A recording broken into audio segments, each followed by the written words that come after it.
मुल्की सियासी और माशी तबाही और अमन अमान के बहरान में lieutenant general retired Faiz Hamid का बहुत अहम किरदार रहा है। जनरल फैज़ हमीद पर फौज को बगावत पर उकसाने का संगीन तरीन इल्ज़ाम भी आयद किया जा रहा है। प्रोजेक्ट इमरान खान की लॉन्चिंग से लेकर 2018 के इलेक्शन में धांधली और इमरान खान के दौरे इक़्तिदार में जनरल फैज़ हमीद ने शिकंजों की नई तारीख रकम की। जनरल फैज़ हमीद चार्जशीट के मुताबिक तमाम तर वारदातों के सबूत सामने आने के बाद जल्द गिरफ्त में आने वाले हैं। सोशल मीडिया पर उनके हाउस अरेस्ट बारे खबरें ज़ेरे गर्दिश हैं, ताहम इनकी अभी तक किसी जानिब से तस्दीक नहीं हो सकी।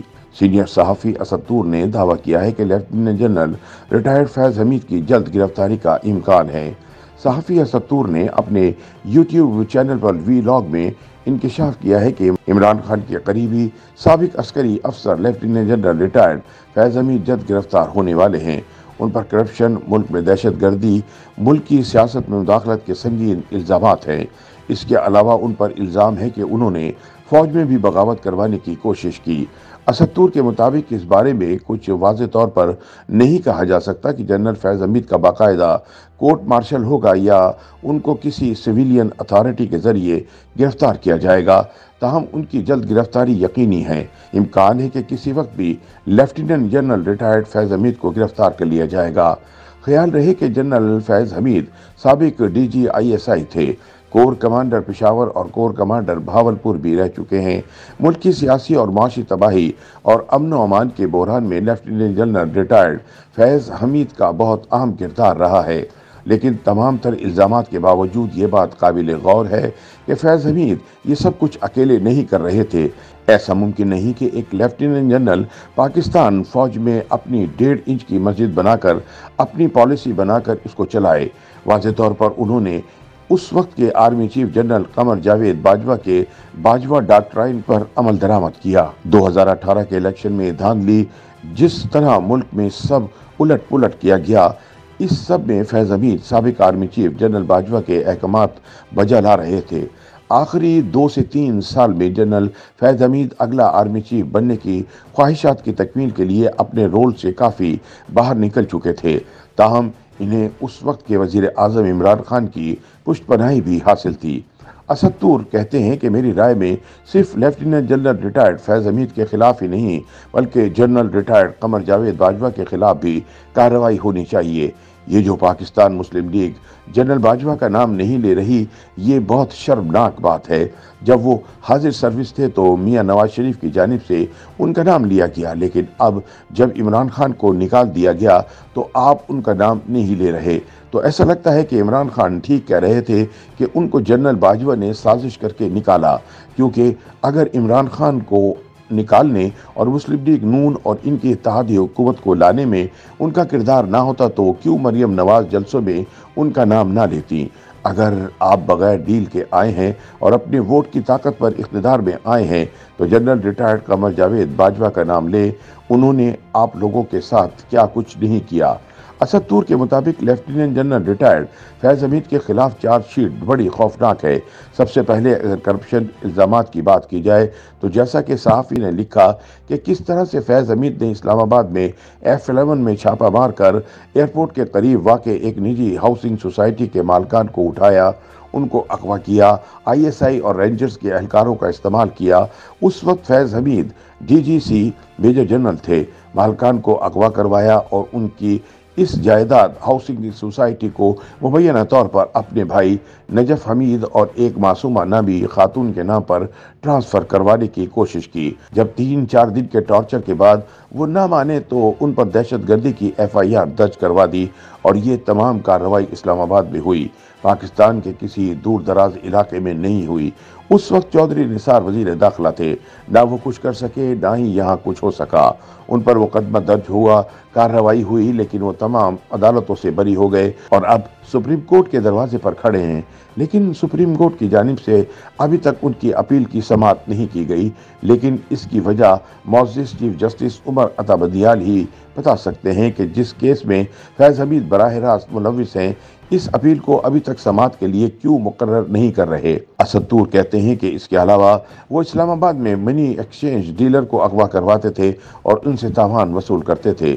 उन्होंने एक नेटवर्क सिंध में भी बना रखा था जो मुख्तलिफ सियासतदानों के फ्रंटमैन या ब्यूरोक्रेट्स को उठाने का काम करता था। वो अशखास गायब होते थे और जब 1 या 1.5 हफ्ते के बाद वापस आते थे तो मुकम्मल खामोशी इख्तियार कर लेते थे। उनमें से आज तक किसी ने भी कोई बयान नहीं दिया कि इन्हें कौन और कहां लेकर गया था। वो भी मुबैना तौर पर वो लोग थे जो इधर उधर से पैसे बनाते थे और उस वक्त के ISI के एहलकार उन पर नजर रखते थे, और जब वो शख्स एक अच्छी रकम जैसे 1 अरब रुपए बना लेता था तो छापा मारते थे। उनको तमाम फाइल वीडियोस वगैरह दिखाई जाती थी और कहा जाता था कि जितना पैसा बैनुल अक़वामी अकाउंट्स में रखा हुआ है, जो जायदादें बनाई हुई हैं, वो हमारे नाम ट्रांसफ़र करो। ये तमाम रकम वगैरह कौमी ख़जाने में नहीं बल्कि अपनी जेबों में डाली जाती थी। असद तूर के मुताबिक ये सब कुछ बड़े मुनज़्ज़म और साइंटिफिक तरीके से चल रहा था। इसी तरह बहरिया टाउन कराची के बारे में भी बताया गया कि वहाँ भी साइंटिफिक नेटवर्क काम कर रहा था जो शायद अब भी हो। वहाँ जो अशखास बहुत ज़्यादा प्लाट्स खरीद रहे होते थे उन पर नज़र रखी जाती थी। मलक रियाज भी इन्हीं का तश्कील करता है और कुछ और भी प्रॉपर्टी डीलर्स इसमें मुलविस थे। वो बताते थे कि फला शख्स के यहाँ इतने प्लॉट हैं। जब उनके असासे चेक किए जाते और उनकी आमदन के ज़राए का पता चलाया जाता कि ब्लैक मनी कमा रहा है या वाइट, जब किसी रात कोई जा रहा होता तो उसको उठा लिया जाता, ISI के किसी सेफ हाउस में ले जाया जाता, उनके साथ मारपीट तशद्दुद किया जाता, पूछा जाता कि तुमने कहाँ से बनाया, फाइलें कहाँ से आईं, फिर सब कुछ इससे निकलवा कर अपनी जेबों में डालकर भगा दिया जाता। असद तूर कहते हैं कि जब किसी शख्स के पास है ही काला धन तो वो बाहर जाकर किसी को क्या कहता कि मुझे ISI वाले या रेंजर्स वाले उठा कर ले गए थे। उसूली तौर पर यह काला धन कौमी खजाने में जाना चाहिए था, लेकिन ऐसा नहीं था। ये सब उनकी जेबों में जाता था। खैबर पख्तूनख्वा में ताजिर हजरात अगवा होते थे। कहने को तो पाकिस्तान तहरीक तालिबान के लोग इनको उठा कर ले जाते थे। इसमें कुछ उलमा, पेशावर में कुछ ISI के एहलकार थे जो इन ताजरान के अहल खाना को राब्ता करते थे कि हम TTP से मुज़ाकरात करके आपको मद्दा वापस ला कर दे देते हैं। बिलफर्ज अगर TTP 10 करोड़ तावान मांग रही थी तो ये लोग उसको 6 करोड़ करवा देते थे। एक बड़े मशहूर एहलकार जो उस वक्त के ISI के अफसर थे, जो आज भी इस्लामाबाद के बड़े होटलों में एंकर और मॉडल्स के साथ बैठे नजर आते हैं, वो भी इन डील्स में शामिल होते थे। डील में ताजरों की फैमिली से 6 करोड़ लिया जाता था और TTP को 4 करोड़ दिया जाता था, बाकी 2 करोड़ अपनी जेब में, और वो शख्स वापस अपने घर पहुंच जाता था। यही वजह है कि फैज़ हमीद की TTP से अच्छी अलग सलग थी। जो ही general Asif Munir army chief बने, TTP ने सीज फायर ख़त्म कर दिया, साथ ही मुज़ाकरात भी ख़त्म हो गए। कहा जाता है कि मुबैना तौर पर फैज़ हमीद TTP में बड़ी काबिल एहतराम शख्सियत थे, क्योंकि इनकी वजह से बहुत पैसा इधर उधर हुआ, एक दूसरे को फ़ायदा पहुँचाया गया। असद तूर मजीद बताते हैं कि जनरल फैज़ हमीद ने चकबाल में अपने गांव में मलक रियाज और आरिफ हमीद से अपना फार्म हाउस बनवाया, उस पे बेशबहा पैसा लगाया। मुबैना तौर पर वहाँ सैकड़ों हज़ारों एकड़ ज़मीनें खरीदी गईं या लोगों को उठाकर अपने नाम ट्रांसफ़र करवाई गईं। ये सब कुछ इनके खिलाफ इल्ज़ामात में शामिल है। सच्ची बात यह है कि जनरल फैज़ हमीद बहुत अरबोपति है। इसके असासे-जात के हवाले से तहकीकात होनी चाहिए। असद तूर के मुताबिक दूसरा इल्ज़ाम जनरल फैज़ हमीद पर सिक्योरिटी मामलात का है। पाकिस्तान में हालिया दहशतगर्दी के महरिकात में सबसे बड़े महरिक साबिक DG ISI lieutenant general retired Faiz Hameed थे, जिनकी कोर कमांडर पेशावर की हैसियत से ये पॉलिसी थी कि TTP से मुज़ाकरात करने हैं। इमरान खान भी कहते थे कि TTP को वापस लाकर वहीं पर सेटल करेंगे। ये तमाम फैज़ हमीद की पॉलिसी के तहत था। चूँकि फैज़ हमीद के TTP से पुराने ताल्लुकात थे तो वो इसी बुनियाद पर TTP को साथ लेकर चल रहे थे और उनको औजार के तौर पर इस्तेमाल कर रहे थे। वो आर्मी चीफ ना बन सके और जनरल आसिफ मुनीर जो ही आर्मी चीफ बने, TTP ने सीज फायर ख़त्म कर दिया और पाकिस्तान में एक बार फिर हमलों का आगाज़ कर दिया। कहा जा रहा है कि ये हमले 2013 की तरह हैं। 2013 में TTP ने ANP, MQM और पीपल्स पार्टी को टारगेट किया था। उनके उम्मीदवारों को मारा गया, उनके जलसों में धमाके किए गए, इनकी कॉर्नर मीटिंग्स को निशाना बनाया, इनके कारकुनों को शहीद किया, उनकी इंतखाबी मुहिम को बिल्कुल ही माजूर कर दिया था। फिर पीटीआई खैबर पख्तूनख्वा में इख्तिदार में आ सकी और मुल्क में पीटीआई को अक्सरियत हासिल हुई। अब फिर से इंतखाबात से कबल उनको एक्टिव किया गया और फैज़ हमीद के करीबी ज़राए का कहना है कि इसमें उनका कहीं पर हाथ है, ताकि इस बार जब इंतखाबी मुहिम का आगाज़ हो तो सिवाय पाकिस्तान तहरीक इंसाफ के और कोई सियासी जमात इंतखाबी मुहिम ना कर सके। इनकी रैलियों, जलसों, कारकुनान को टीटीपी का निशाना बनवाया जाए और मुल्क में एक बार फिर से 2013 जैसा माहौल बनाया जाए।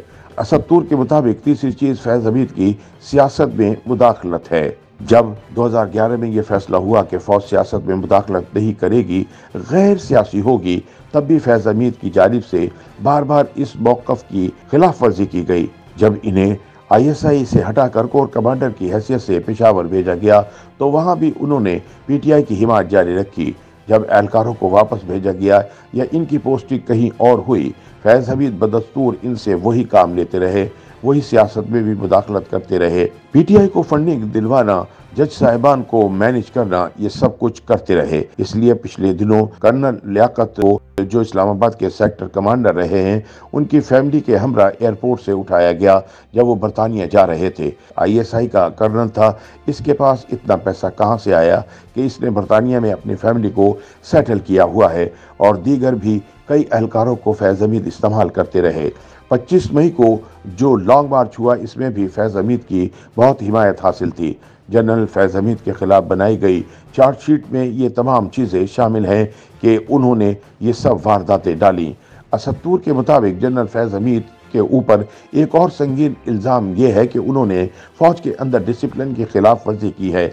जैसे वज़ीर आज़म हाउस से एक अहलकार पकड़ा गया जिसने वज़ीर आज़म हाउस की तमाम रिकॉर्डिंग्स की, वो भी फैज़ हमीद के साथ राब्ते में था जब ये कोर कमांडर बहावलपुर थे। आर्मी चीफ की तकर्रुरी के मामले में उन्होंने इमरान खान को इस्तेमाल किया और कहा कि आप लॉन्ग मार्च करें। वही लॉन्ग मार्च जिसमें उनको गोली लगी, वो लॉन्ग मार्च भी फैज़ हमीद करवा रहे थे ताकि फ़ौज में इन हलकों को मजबूत किया जा सके जो जनरल सैयद आसिम मुनीर को आर्मी चीफ बनने से रोक सकें। फिर इमरान खान के ज़रिए ये ऑप्शन भी दिए गए कि आप इलेक्शन तक जनरल बाजवा को आर्मी चीफ बरकरार रखें। फैज़ हमीद ने भरपूर कोशिश की और टारगेट किया कि जनरल आसिम मुनीर को आर्मी चीफ बनने से रोका जा सके। इसके लिए वो मुख्तलिफ लोगों के ज़रिए फ़ौज में मुहिम चला रहे थे, रिटायर्ड फ़ौजी अफसरान से मुहिम चलवा रहे थे। जनरल फैज़ हमीद ने फ़ौज के अंदर बगावत करवाने की कोशिश की और जो माहौल पैदा किया ये बहुत संगीन था। अभी जो रिटायर्ड फ़ौजी अफसर अमजद शैब उठाए गए थे, जब इनके मोबाइल की फ्रांसिक जांच हुई तो उनके फैज़ हमीद से राब्ते के शवाहिद मिले। ये एक पूरा नेटवर्क था जो ये सब कुछ कर रहा था। ये इस मुनज़्ज़म तरीके से फ़ौज में एक नेटवर्क चला रहे थे। कोर कमांडर बहावलपुर रहते हुए भी मुदाखलत कर रहे थे। अपनी बेटी की शादी का कहकर रावलपिंडी आए और वहाँ से इस्लामाबाद गए और सियासी मुलाकातों का सिलसिला शुरू कर दिया। जब आर्मी हाई कमांड को इल्म हुआ तो इन्हें वापसी का हुक्म दिया गया। असद तूर के मुताबिक जनरल कमर जावेद बाजवा ने तो इनके खिलाफ कोई कार्रवाई नहीं की, क्योंकि जिस तरह दीगर अशखास की फाइलें, ऑडियोज़ और वीडियोज़ फैज़ हमीद के पास थीं, इसी तरह जनरल बाजवा की भी चीज़ें उनके पास मौजूद थीं। ये दोनों मिलकर खा रहे थे। ये तमाम चीज़ें फ़ौज के इल्म में हैं और इनके कच्चे चट्टे का तमाम रिकॉर्ड इनके पास मौजूद है। ताहम अभी इनकी गिरफ्तारी के हतमी अहकाम कब जारी होंगे, ये आइंदा कुछ दिनों में फैसला हो जाएगा। YouTube पर गूगली न्यूज देखने के लिए youtube.com की सर्च बार में गूगली न्यूज TV टाइप करें। गूगली न्यूज के पेज पर सुर्ख रंग के सब्सक्रिप्शन वाले बटन पर क्लिक करना ना भूलिए। YouTube पेज पर अपलोड होने वाली वीडियोस से बाखबर रहने के लिए बेल आइकन पर क्लिक कीजिए। आपको हर नई वीडियो के बारे में नोटिफिकेशन मौसूल हो जाएगा।